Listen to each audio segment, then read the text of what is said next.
لیکن یہ تو کیٹیگوریکلی حکومت نے کہہ دیا ہے کہ اب وہ ملاقات نہیں ہونے دیں گے بہنوں کی، وکلاء کی ملاقات بھی نہیں ہو رہی ہے، تو انہوں نے ایک وہ طریقہ بھی بتا دیا ہے بیرسٹر عقیل صاحب نے کہ ایفیڈیوٹ دے دیں کہ جی ہم کوئی سیاسی اس کے بعد باہر آ کر ٹویٹ نہیں کریں گے، کوئی بیان بازی نہیں کریں گے، تو پھر جو ہے وہ معاملات ٹھیک ہیں، پھر ہم دیکھیے ملاقات یہ ہونے دیں گے۔ ایفیڈیوٹ تو سلمان اکرم راجہ صاحب پہلے ہی دے چکے ہیں اچھا، اسلام آباد ہائی کورٹ میں، وہاں میں نے کیس کیا تھا یہ ملاقاتوں کے سلسلے میں، اور اس پہ ایس او پی بنا، تمام چیزیں طے ہوئی آئی سی اے میں، اور اس کے بعد ملاقاتیں ہوتی رہی۔ پھر سلمان اکرم راجہ صاحب گئے تو وہاں پہ چیف جسٹس ڈوگر صاحب نے کہا کہ جی یہ آپ لوگ سیاسی باتیں کرتے ہیں، تو انہوں نے کہا جی ہم بیان الفی دیتے ہیں، اس نے بیان الفی لکھ کر دیا کہ ہم کوئی سیاسی بات نہیں کریں گے۔ پھر بھی سیاسی ساری باتیں ہوتی ہیں جب بھی تو نکلتے ہیں۔ نہیں کرنی چاہیے نا، جب آپ نے کیوں دیا اور جب دے دیا تو پھر آپ پابند ہے کہ نہ کریں۔ تو بہرحال یہ ابھی جو پی ٹی آئی سے مطالبہ ہے نا، اس کا مطلب یہ ہے پی ٹی آئی کو یہ کہہ رہے ہیں کہ ناک پہ لکیر کھینچو تو ملاقات دیں گے، تاکہ یہ اس کو عام زبان میں فستیت کہتے ہیں کہ ملاقاتوں پہ آپ اتنا ذلیل کریں ایک پارٹی کو، ایک پاکستان کے۔ لیکن جیل مینول، آپ نے کہا وکیل بھی ہیں، آپ کو تو ساری چیزیں پتہ ہیں، وہ تو کہتے ہیں کہ جیل مینول میں لکھا ہوا ہے کہ سیاسی تقریر نہیں کریں گے، پھر آ کے ٹویٹ بھی کرنی ہے اور ساتھ میں یہ کہنا ہے کہ جی وہ جیل مینول تو پرانا ہے، اس میں لکھا نہیں ہوا۔ کوئی پرانا نہیں ہے، اس میں رول ہے 265۔ اب آپ کی اطلاع کے لیے وہ رول 265 قدغن لگاتا ہے کہ کوئی اولاتی قیدی سیاسی گفتگو نہیں کر سکتا ہے۔ تو اس قانون کو میں نے چیلنج کیا۔ اتنے سارے وکیل ہیں پی ٹی آئی کے اندر، کوئی ان کو یہ بات نہیں بتاتا۔ میں نے یہ چیلنج کیا، اسلام آباد ہائی کورٹ کے ہمارے محترم جج ہیں سردار اعجاز اسحاق صاحب، انہوں نے باقاعدہ فیڈرل جو اٹارنی جنرل ہیں، پنجاب حکومت، اسلام آباد کی گورنمنٹ، سب کو نوٹس دیا، سننے کے بعد وہ قانون کالعدم قرار دیا، rule 265 of the Pakistan prison rule 1978 اور پنجاب پریزن رول 1978۔ تو لہٰذا یہ گئے پھر آئی سی اے میں، اب ہائی کورٹ نے ایک سٹے دیا ہوا ہے۔ باقی جو ہیں یہ انگریز کے زمانے کا قانون ہے تھا، اور اب تو الٹرا وائرس قرار دیا جا چکا ہے، یعنی انگریزوں نے اپنے غلام قوم کے لیے بنایا تھا۔ یہ کہاں کی دنیا کہاں پہ پہنچ گئی، عمران خان سیاسی گفتگو کر رہا ہے تو اسے آسمان گر پڑے گا۔ لیکن دیکھیں نا، پارٹی کے اندر ایک تفریق تو موجود ہے نا۔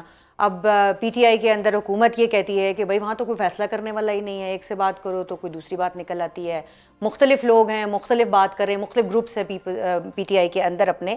تو یہ بتائیے گا کہ آپ نے کل یہ دعویٰ بھی کیا ہے ایک پروگرام میں کہ علیمہ خان کا کنٹرول ہے پارٹی کے اوپر، تو کیا واقعی ایسے علیمہ خان کا کنٹرول ہے؟ فی الحال تو یہی لگتا ہے، جو محسوس ہوتا ہے، جو ہم دیکھتے ہیں، جو بات چیت پی ٹی آئی کے سرکل میں ہوتی ہیں اور جو فیصلے ہوتے ہیں، اس کو لگانا ہے، اس کو گرانا ہے، فلاں کو جو ہے ذلیل کرنا ہے، فلاں کے پیچھے گالم گلوچ بریگیڈ ڈالنی ہے۔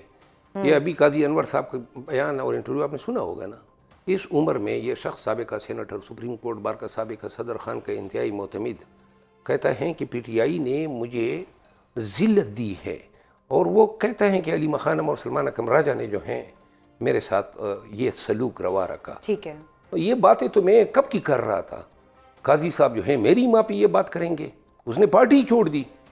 تو میں آپ کو گزارش یہ کروں کہ پاکستان تحریک انصاف میں حکومت کی یہ بات درست ہے کہ کس سے بات کریں، ہر ایک شخص اپنے تئیں خان بنا ہوا ہے، اور اختیار کسی کے پاس نہیں ہے۔ اختیار کا طریقہ کار یہ ہے کہ خان کے کانوں میں بات ڈالو، فیصلہ نکلوا لو، اور پھر اس فیصلے کی ابھی سلمان اکرم راجہ صاحب نے پولیٹیکل کمیٹی جی ڈیمالش کی، پھر خود ہی بنا دی کہ خان نے مجھے یہ اختیار دیا ہے۔ یہ کس طرح کے اختیار ہے؟ یہ تو آپ کی پوری پارٹی کو جو ہیں، وہ جو چند لوگ نکلے ہیں وہ تو پارٹی کے اہم لوگ تھے، ان کو نکال دیا اور باہر کے کچھ لوگ شامل کر لیے۔ انہوں نے ڈرامہ کیا، بیسیکلی ان کو نکالنا تھا، تو نکالنے کے لیے پہلے سب کو نکال دیا، پھر جن کو نکالنا تھا ان کو لیے بغیر بقایا کو رکھ لیا، صحیح، تاکہ وہ مائنڈ کریں گے کہ بھئی ہمیں تو آپ نے پولیٹیکل کمیٹی سے نکال دیا ہے، تو اس کو یہ شکل دے دی۔ لیکن علیمہ خان کا ابھی ہم بات کر رہے تھے، تو وہ غیر سیاسی ہیں؟ یہ تو کہتے ہیں کہ وہ غیر سیاسی ہیں، سارے فیصلے ادھر سے ہو رہے ہیں، ان کے ایما پہ ہو رہے ہیں، وہ خود آ کے بتاتی ہیں، تو وہ غیر سیاسی کیسے ہیں؟ غیر سیاسی بس میں نے اس دن بھی کہا، وہ موبائل میں جو ایسے ایپس آئے ہوتے ہیں جو خاموشی سے بیک گراؤنڈ میں چل رہے ہوتے ہیں، اور سب سے زیادہ بیٹری بھی پی ٹی آئی کی یہ ایپ ہیں جو چارج کر رہی ہے۔ محترمہ جو ہیں وہ اپنے تئیں کہتی ہے میں غیر سیاسی ہوں، میرے ساتھ پنگا کس نے لیا، مجھے کس نے پارٹی میں اس مقام تک پہنچایا، علی امین خان سے کس نے لیا؟ جنید اکبر خان سے کس نے پنگا لیا؟ عاطف خان کے ساتھ کس نے یہ روایت؟ نعیم حیدر پنجوتا کو کس نے جو ہے سب کے سامنے اس نے سنائی؟ ایک نہیں، ہر عامر ڈوگر صاحب، اب تو کوئی ان کا فون ہی نہیں اٹھاتے ہیں، سب جو ہیں پناہ مانگتے ہیں. مطلب علیمہ خان کا فون اب کوئی نہیں اٹھاتا؟ مطلب ویسی اس نے سنا نہیں ہوتی ہے. باقی تو کوئی عملی کام تو نہیں ہے نا، عملی کام تو سلمان اکرم راجہ صاحب کر رہے ہیں نا. تو یہ جو مائنس عمران ہو گیا ہے یا نہیں؟ نہ، مائنس تو عمران خان نہیں ہو سکتا ہے. یہ ویسی کسی کو پی ٹی آئی کی ساخ کا اگر علم ہے، ماہیت کا، اس کے اجزائے ترکیبی کا، کہ پارٹی پی ٹی آئی ہیں کیا. عمران خان کو اگر آپ سائٹ پہ کر دیں تو پوری پارٹی ادھر ہی چلی جائے گی. یہ نہیں ہو سکتا ہے کہ پی ٹی آئی میں، اور خان نے خود بھی شاید بطور اسٹریٹجی جو ہیں ایسے کسی کو اجازت ہی نہیں دی کہ اتنا کٹ کاٹ نکال لیں کہ اگر وقتی طور پر بھی ان کو سائڈ لائن کرنا پڑے تو وہ اس کی جگہ لے سکے. تو لہٰذا لیکن جو حکومت خود جو ہے وہ یہ کہہ رہی ہے، اور حکومت کے بہت وزراء جو ہے وہ مختلف پروگرامز میں یہ بات کرتے ہیں کہ خود پارٹی کے اندر کے لوگ جو ہے وہ نہیں چاہتے کہ خان باہر آئے اور وہ خان جو ہے وہ مائنس نہ ہو. تو یہ کیا اس میں کوئی صداقت نظر آتی ہے آپ کو کہ ان کی جو سیاست ہے وہ اسی لیے قائم ہے کہ خان اندر ہے؟ بہت سارے افعال، اعمال اور کام ایسے ہوئے کہ اب ان کی نیتوں پہ شکوک ابھرتے ہیں. خان 3 بار نکلتے رہ گیا، شاید انہی لوگوں کے تو فیل.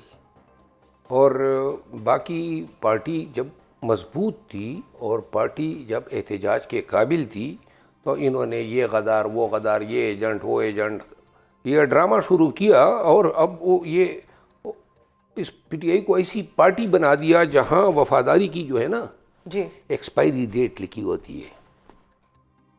ابھی اب وفاداری کی ایکسپائری ڈیٹ کی بات کر رہے ہیں. وفاداری، اعتماد، یہ کسی بھی پارٹی کے اندر اپنے لیڈرز کا جو ہے وہ خاصا ہوتا ہے کہ وہ اس کے اپنے لیڈرز کے اوپر ہونا چاہیے.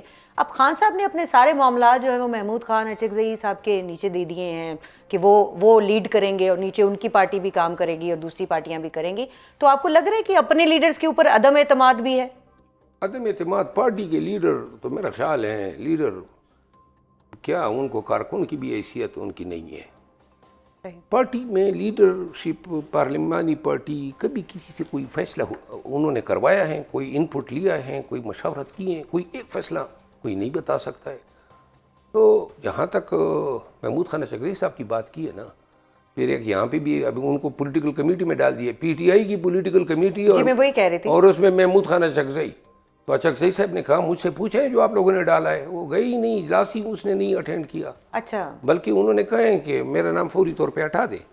محمود خان اچکزئی صاحب کو کہتے ہیں کہ جی احتجاج کی جو ذمہ داری ہیں، جو ڈیٹ ہیں، جو اسٹریٹجی ہے، وہ آپ اعلان کریں گے. محمود خان اچکزئی نے کبھی کہا ہے کہ یہ میرا کام ہے؟ محمود خان اچکزئی یعنی کہ آپ میں سے کوئی ایسا قابل ہی نہیں ہے کہ جو صرف اسٹریٹجی کی اناؤنسمنٹ کر دے، جس کے لیے بھی آپ کو کندھے ڈھونڈنے پڑ رہے ہیں. اور محمود خان اچکزئی جو ہیں، اس نے اس دن پارلیمانی پارٹی میں کہا کہ اگر آپ یہ احتجاج چاہتے ہیں کہ میں نوجوانوں کو لاؤں، اور جو 26 نومبر کو ہوا، جو ٹی ایل پی کے ساتھ ہوا، اس کے بعد تو لوگوں کو لانا موت کے آگے ان کو کھڑا کرنا ہے. اس نے کہا یہ میں نہیں کر سکتا ہوں.